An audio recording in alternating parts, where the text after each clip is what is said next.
Welcome back to clean news Rajasthan. चलिए देखते हैं राजस्थान की 15 फटाफट बड़ी खबरों को। पूर्व सीएम पहाड़िया के बेटे बीजेपी में शामिल। राजस्थान विधानसभा चुनाव से पहले पूर्व राष्ट्रपति प्रतिभा पाटिल के रिश्तेदार विजेंद्र सिंह शेखावत और पूर्व सीएम जगन्नाथ पहाड़िया के बेटे ओम प्रकाश पहाड़िया बीजेपी में शामिल हो गए हैं। बीजेपी प्रदेश अध्यक्ष सीपी जोशी और राजेंद्र राठौर की मौजूदगी में उन्होंने सदस्यता ग्रहण की। इसके अलावा बसपा से अशोक शर्मा और पूर्व IAS अधिकारी चंद्रमोहन मीणा भी बीजेपी में शामिल हो गए। Om Prakash income tax commissioner रह चुके हैं। बोले सीएम गहलोत, एजेंसियां अपना काम ईमानदारी से करे तो हमें खुशी होगी। राजस्थान के मुख्यमंत्री अशोक गहलोत ने बीजेपी पर हमला बोला है। उन्होंने कहा कि भाजपा के राजनीतिक बॉस ईडी, CBI और IT इन सभी को धमकाकर हर जगह भेजते हैं। वो इनको लिस्ट देकर भेजते हैं, यह गलत है। ईडी, CBI और IT हमारे देश प्रतिष्ठित एजेंसियां हैं जो अपना काम ईमानदारी से करे तो हमें खुशी होगी। प्रदेश के 7 जिलों में खेल अकादमियों के लिए 14 करोड़ रुपए की मंजूरी। सीएम अशोक गहलोत ने राजस्थान के 7 जिलों में खेल अकादमियों के लिए 14 करोड़ रुपए की मंजूरी दी है। मुख्यमंत्री ने एक्सीलेंस सेंटर में 19 पद सृजित किए हैं। राजस्थान विधानसभा चुनाव से पहले गहलोत सरकार लगातार हर वर्ग और हर क्षेत्र को साधने में जुटी हुई है। इसी कड़ी में सरकार का यह फैसला देखा जा रहा है।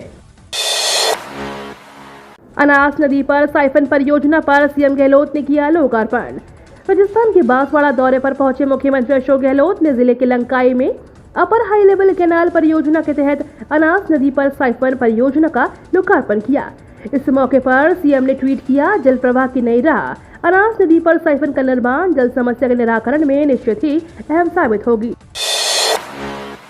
विधानसभा चुनाव से पहले सियासी संग्राम में ईडी की एंट्री। राजस्थान विधानसभा चुनाव से पहले ही ईडी ने सियासी संग्राम में एंट्री ले ली है। पेपर लीक माफिया के खिलाफ कार्यवाही के बाद अब ईडी के रडार पर मुख्यमंत्री के पुत्र वैभव गहलोत करप्शन के मामले में आ सकते हैं। दरअसल बीजेपी की राजनीति राजस्थान के रण में भ्रष्टाचार को भी अहम मुद्दा बनाने की है। उधर सचिन पायलट भी सरकार पर भ्रष्टाचार के आरोप लगाकर कार्रवाई करने की मांग कर रहे हैं। गहलोत सरकार युवाओं को देगी रोजगार लोन। गहलोत सरकार युवाओं को खुद का रोजगार स्थापित करने के लिए करोड़ों रुपए का लोन देगी, बशर्ते पात्र पहले से डिफॉल्टर न हो।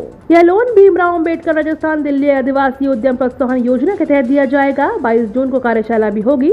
आवेदक अनुसूचित जाति एवं जनजाति वर्ग का हो, उम्र 18 साल से ज्यादा हो और वह मानसिक रूप से अस्वस्थ या दिवालिया घोषित न हो। राजस्थान बॉर्डर पर पाकिस्तान की साजिश फ्लॉप करने का प्लान तैयार। भारत पाकिस्तान अंतर्राष्ट्रीय सीमा पर सीमा पार से ड्रोन की मदद से हेरोइन तस्करी पर अंकुश लगाने के लिए अब कैमरों की मदद ली जाएगी। सीमा सुरक्षा बल यानी BSF ने पश्चिम सरहद पर भारतमाला सड़क और नेशनल व स्टेट हाईवे से बॉर्डर की तरफ जाने वाली संपर्क सड़कों को चिन्हित किया है, जिससे तस्कर बॉर्डर तक पहुंच रहे हैं। इन सभी सड़कों पर T पॉइंटों पर कैमरे लगाकर निगरानी शुरू करने का प्रस्ताव भी दिया गया है। सरकार के साथ BSF स्थानीय जिला प्रशासन से भी इस काम में मदद मांग रही है। BSF DIG ने रेंज पुलिस महानिदेशक के साथ इस संबंध में मुलाकात की है। अशोक गहलोत और सचिन पायलट का दिल्ली वाला समझौता टूटा।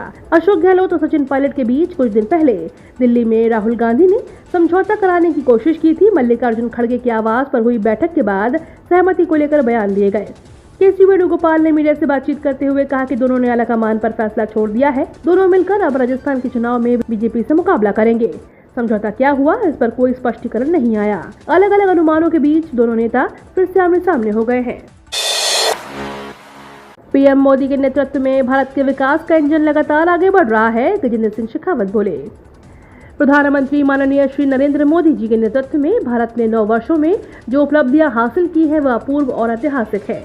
इन वर्षों में सरकार ने सुशासन और गरीब कल्याण से लेकर अर्थव्यवस्था तक विकास का एक ऐसा सर्वसमावेशी और सर्वस्पर्शी मॉडल दिया है, जिससे हर स्तर पर जीवन में खुशहाली दिख रही है। कोविड की वैश्विक मार के बीच हमने इस महामारी की चुनौती का मुस्तैदी से मुकाबला किया। हमारी सरकार ने न केवल टीकाकरण का रिकॉर्ड कायम किया, बल्कि इस मुश्किल समय में 80 करोड़ लोगों को प्रधानमंत्री गरीब कल्याण अन्न योजना के तहत मदद भी पहुंचाई। किसानों के लिए राहत। खेत पर आवास के लिए 50 लाख रुपए तक मिलेगा ऋण।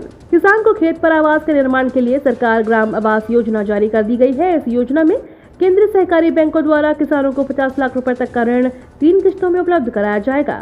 ऋण चुकाने वाले किसानों को 5% ब्याज अनुदान मिलेगा। इस प्रकार किसान को 6% ब्याज देना होगा। यह ऋण दीर्घकालीन अवधि यानी 15 वर्ष का होगा। बीसलपुर जयपुर पेयजल परियोजना, गहलोत के ड्रीम प्रोजेक्ट को लगा बड़ा झटका।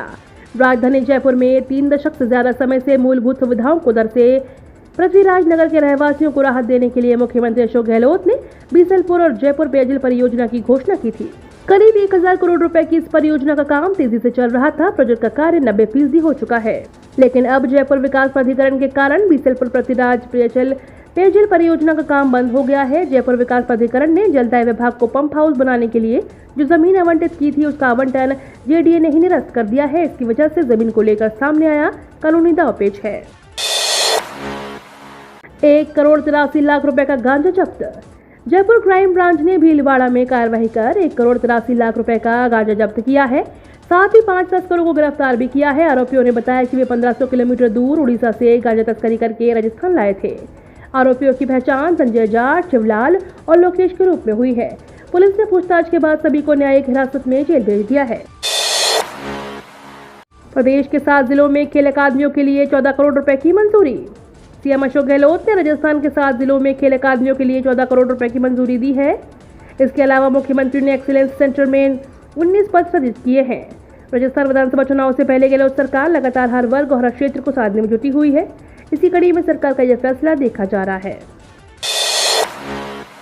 यूपीएससी प्री 2023 का रिजल्ट जारी। संघ लोक सेवा आयोग ने सिविल सेवा प्रारंभिक परीक्षा 2023 का रिजल्ट घोषित कर दिया है।